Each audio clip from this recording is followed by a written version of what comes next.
अस्सलाम वालेकुम दोस्तों, मैं हूं आमिर हुसैन ज़िला बखर से। आज इस वीडियो के क्लिप पर बताना चाहता हूं कि गंदम की नई इमदादी कीमत का फाइनल ऐलान 2025 का क्या हुआ है।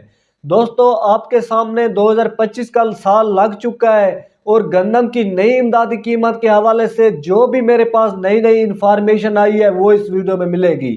साल भर की जो मुल्क भर में गंदम की लागत होती है वो 27 या 28 मिलियन मैट्रिक टन, लेकिन इस साल जो किसानों ने प्रोडक्शन हासिल की वो 31.2 मिलियन मैट्रिक टन, यानी कि लागत से बहुत ज़्यादा किसानों ने प्रोडक्शन हासिल की। जितनी भी अवाम लागत कर ले, इस साल किसानों ने बहुत ज़्यादा प्रोडक्शन हासिल की, लेकिन हुकूमत ने बिला वजह बिला ज़रूरत जो भी गंदम 10 लाख मैट्रिक टन बाहर के मुल्कों से मंगवा ली, सुसरी वाली, वो भी आप साथ में मिला लें।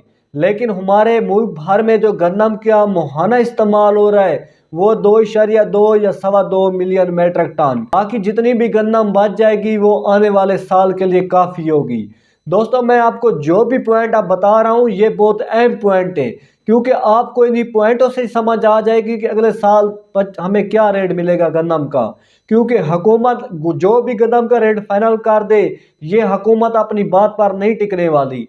इस हुकूमत ने पंजाब का जो रेट फाइनल किया वो 3900 रुपये, सिंध का जो रेट फाइनल किया वो 4000 रुपये, लेकिन किसानों की जो गंदम सेल हुई 2400-2500 रुपये फी मन। ये हुकूमत अपनी बात पर नहीं टिक पाती। इसी वजह से मैं आपको पॉइंटों में समझा रहा हूँ कि 2025 में गंदम का क्या रेट मिलेगा। और इस वक्त जो गंदम का ताज़ा तरीन ओपन मार्केट में रेट चल रहा है, हल्की क्वालिटी गंदम 2400 रुपये से लेकर 2550 रुपये, नॉर्मल क्वालिटी गंदम 2700 रुपये से लेकर 2800 रुपये, अच्छी और वीआईपी क्वालिटी गंदम 3000 रुपये से लेकर 3150 रुपये। ज़्यादा से ज़्यादा जो रेट दिया जा रहा है रावलपिंडी और इस्लामाबाद में 3150 रुपये। अब इतनी ज़्यादा सर्दियों में भी गंदम का रेट नहीं बढ़ रहा। असल वजह यह है, जैसे ही गंदम का रेट बढ़ता है हुकूमत उस पर पर्चा दर्ज कर देती है। जैसे ही गंदम महंगी होती है, जो आड़ती महंगे रेट पर गंदम खरीदता है, हुकूमत उस पर एक्शन लेती है। इसी वजह से गंदम का रेट नहीं बढ़ रहा। इसी वजह से आप अंदाज़ा लगा लें कि मुल्क भर में जो गंदम का स्टॉक बच जाना है वो 30.2 मिलियन मैट्रिक टन। अगर हुकूमत गंदम का रेट 5000 रुपये 6000 रुपये फाइनल कर भी दे फी मन, लेकिन किसानों को रेट नहीं मिलने वाला, क्योंकि ये जो हुकूमत है अपनी बात पर नहीं टिक पाती।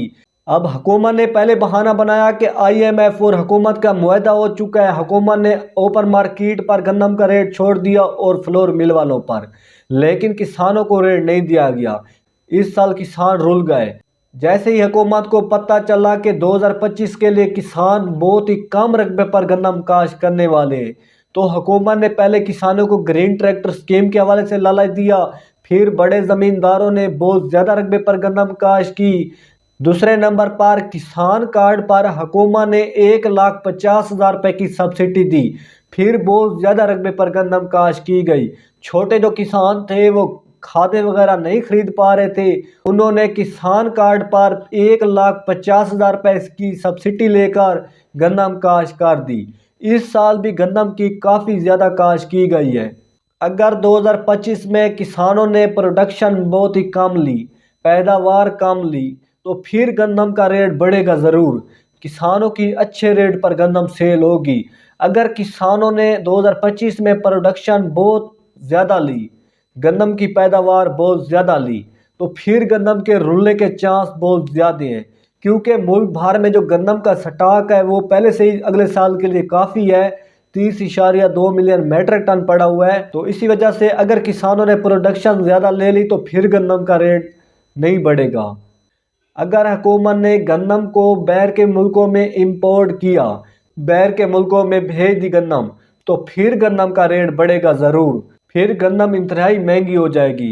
असल वजह ये बन चुकी है, ये जो गरीब अवाम है वो हुकूमत पर बहुत ज़्यादा खुश है, क्योंकि पिछले साल गरीब अवाम ने लाइनों में लगकर आटा ख़रीदा। अब गरीब अवाम को आटा इंतहाई महंगा दिया गया। जो आदमी ताज़ी दिहाड़ी वाला था वो गंदम का आटा ख़रीद भी नहीं पा रहा था, लेकिन इस हुकूमत ने गंदम इंतहाई सस्ती कर दी, जिस वजह से गरीब लोग बहुत ज़्यादा खुश हैं। کیونکہ اب جو تازی دہاڑی کرتا ہے 700-800 روپے، وہ آٹا بھی لے لیتا ہے، سودے وغیرہ بھی لے رہا ہے، تو اس کا گزارا صحیح چل رہا ہے۔ لیکن کسان اپنی بات پر سچی ہیں، کیونکہ کسانوں کو کھادیں انتہائی مہنگی دی جا رہی ہیں، گندم کے بیج انتہائی مہنگے دیے گئے، کھادیں انتہائی مہنگی دیے گئے، ٹھیکے انتہائی مہنگے دیے گئے، ڈیزل پٹرول کا ریٹ بڑھ چکا ہے، بجلی جو ہے وہ انتہائی مہنگی ہو چکی ہے، تو اب گندم کے اخراجات جو ہیں وہ بڑھ چکے ہیں۔ حکومت بشک کسانوں کو 5,000 روپے ریٹ گندم کا دے دے سبسڈی کے طور پر، لیکن آگے غریب عوام کو 3,000 روپے 2,000 روپے بشک 1,000 روپے میں فی من دے دے، تو پھر کسانوں کو کوئی پریشانی نہیں ہونی، کیونکہ کسانوں کے اخراجات گندم پر بڑھ چکے ہیں لیکن بچت کچھ نہیں ہو رہی۔ اب آپ کے سامنے گنے کا ریٹ حکومت نے 400 روپے فائنل کیا، لیکن کسانوں کو ریٹ مل بھی 400 روپے رہا ہے، لیکن اب کسان جو ہیں بہت زیادہ خوش ہیں، گنے میں کسانوں کو اچھی خاصی بچت ہو رہی ہے۔ اگر کسانوں کو جیسے شروع میں 280 روپے 90 روپے یا 300 روپے ریٹ ملتا، پھر کسانوں کو نقصان ہونا تھا، فائدہ نہیں ہونا تھا گنے میں سے، کیونکہ گنے پر پورا سال کسان محنت کرتا ہے، پورا سال گنے والی جگہ پر ٹھیکہ دیتا ہے، تو کسان کو کچھ بچت نہیں ہوتی اگر گنے کا اچھا ریٹ نہ دیا جائے۔ اصل وجہ یہ بنی ہے حکومت نے چینی باہر کے ملکوں میں امپورٹ کی، جس وجہ سے گنے کا ریٹ بڑھ گیا، گڑ جو ہے وہ انتہائی مہنگا ہو گیا۔ اب بات کرتے ہیں گندم کی نئی امدادی قیمت کے حوالے سے۔ دوستو، جو حکومت کے پاس گندم پڑی ہوئی تھی 10 لاکھ میٹرک ٹن، وہ حکومت نے سیل کر دی ہے، اس کا اعلان ہو چکا ہے۔ بڑے شہروں میں 2900 روپے اور چھوٹے شہروں میں 2800 روپے، لیکن جو گندم کی 2025 کے لیے امدادی قیمت کا ابھی تک اعلان نہیں ہوا، جو سچی بات ہے۔ ابھی تک گندم کی نئی قیمت کا فیصلہ نہیں ہوا، لیکن ہو جانا ہے، کیونکہ رانا تنویر حسین وزیر نیشنل فوڈ سیکورٹی جو ہیں وہ اس پر بہت زیادہ غور کر رہے ہیں، اور اس کا کہنا ہے کہ گندم کی نئی امدادی قیمت کا اعلان حکومت کو بھی منایا جائے گا اور IMF کو بھی منایا جائے گا۔ گندم کی نئی امدادی قیمت کا فائنل اعلان ضروری ہوگا، کیونکہ پچھلے سال کسانوں کو 3900 روپے 4,000 روپے ریٹ بتا کر ابھی دیگر کسانوں کی گندم گھروں میں پڑی ہوئی ہے، رل رہی ہے، گندم کا ریٹ نہیں دیا جا رہا۔ اسی لیے 2025 کے لیے گندم کی نئی امدادی قیمت کا فائنل اعلان ضروری ہوگا۔